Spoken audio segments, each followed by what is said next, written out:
absolutely fabulous at home here in New Minas. Today we're going to have a look at salt and pepper mills. We've talked about salt and pepper mills before, but we're going to revisit this because we're going to look a little bit more at the construction of these mills. Number one, they're not interchangeable. A pepper mill is not a salt mill, and that's because the mechanism for grinding pepper versus grinding salt is different.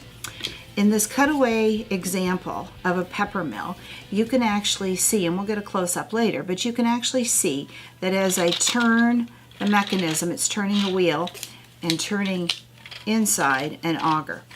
That auger is to feed peppercorns down into the auger so it can be crushed, and we get that nice pepper.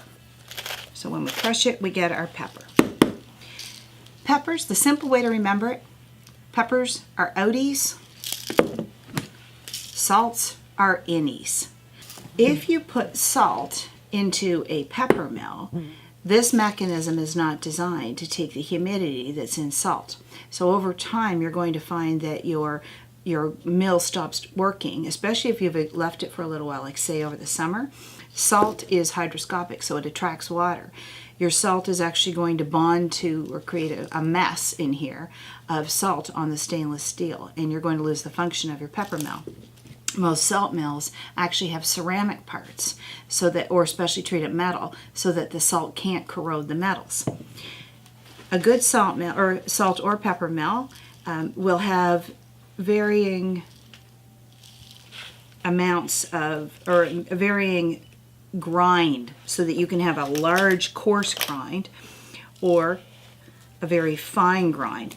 And this isn't just to flavor, this has also got to do with what you're cooking, if you and how you want to enhance your food.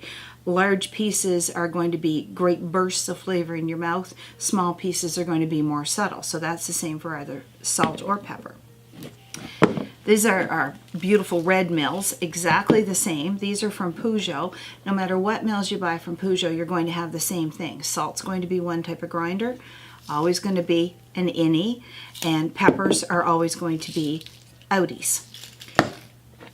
Lifetime warranty on the mechanism, and the most important thing to remember with either a salt or a pepper mill is you always grind clockwise. Always grinding around the clock.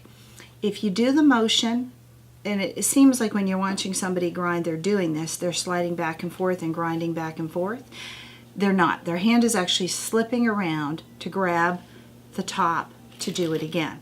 But if you go back and forth, you run the risk of jamming a peppercorn into your mechanism. When you see the auger working, you realize it is designed to go one way, to draw the peppercorns down into the mill so that they can be smashed to smithereens to flavor your food. If you go the other way, you can actually see how it would possibly jam. And if you're curious, feel free to come in and have a look at our little demo. So, the ABCs of salt and pepper grinding.